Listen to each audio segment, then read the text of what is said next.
जय शिवराय मित्रांनो 27 जानेवारी 2026 रोजी राज्य शासनाच्या माध्यमातून राज्यातील शेतकऱ्यांसाठी एक अतिशय दिलासादायक आणि महत्त्वपूर्ण असा निर्णय घेतलेला आहे। मित्रांनो, गेल्या अनेक वर्षापासून शेतकऱ्यांची पोटहिस्साच्या मोजणीच्या संदर्भातील स्वतंत्र नकाशाच्या संदर्भातील मागणी होती।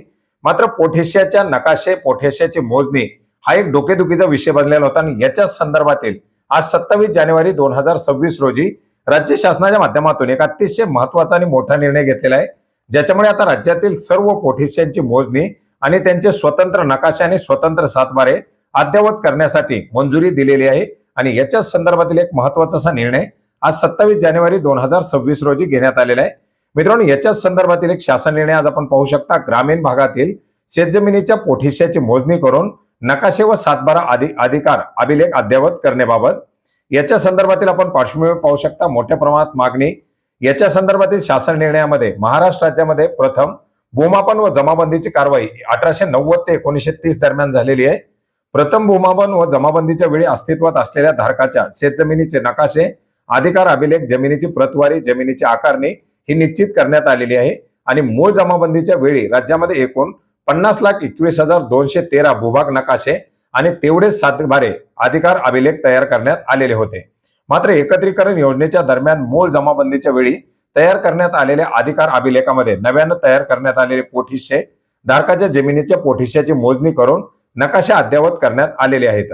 त्या अनुषंगाने एकत्रीकरण योजनेमध्ये राज्यात एकूण 1,40,78,965 एवढे भूभाग तयार झालेले आहेत।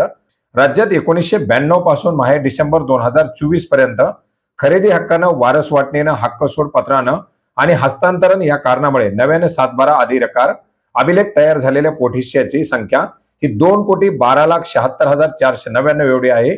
सातबारा अधिकार अभिलेखात तयार झालेल्या सर्व पोटहिस्साची मोजणी होत नसल्यामुळे नकाशे व सातबारा अधिकार अभिलेख मिळत नसून त्यामुळे विविध केंद्र व राज्य शासकीय योजना राबवताना अडचणी निर्माण होतात। याचबरोबर केंद्र शासनाच्या मार्गदर्शक सूचनानुसार सर्व भूभागांचे मोजणी करून नकाशा आणि अधिकार अभिलेख याचे संलग्नीकरण करून प्रत्येक भूभागाला यूएल पिन द्यायचा आहे। आणि याच अनुषंगाने हा एक महत्त्वाचा असा निर्णय घेतलेला आहे, ज्याच्यामुळे आता राज्यातील सर्व पोटहिस्साची मोजणी आणि त्या पोटहिस्साला स्वतंत्र सातबारा निर्गमित केला जाणार आहे।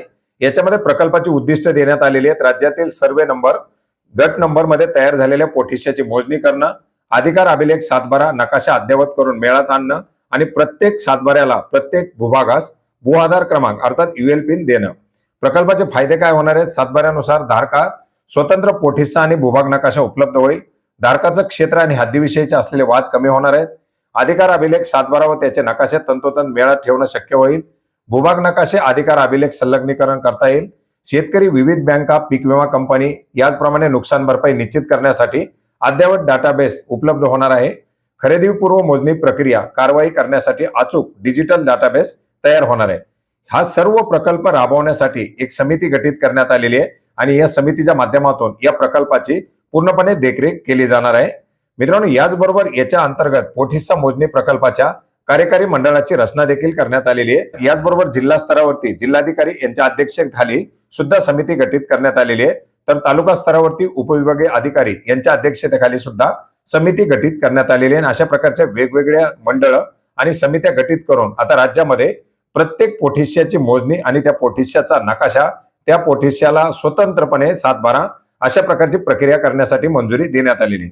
मित्रांनो, गेल्या अनेक वर्षापासून शेतकऱ्याची प्रलंबित असलेली मागणी अखेर शासनाच्या माध्यमातून मंजूर करण्यात आलेली आहे। अतिशय दिलासादायक असा हा शासन निर्णय आपण महाराष्ट्र.gov.in या संकेतस्थळावरती पाहू शकता।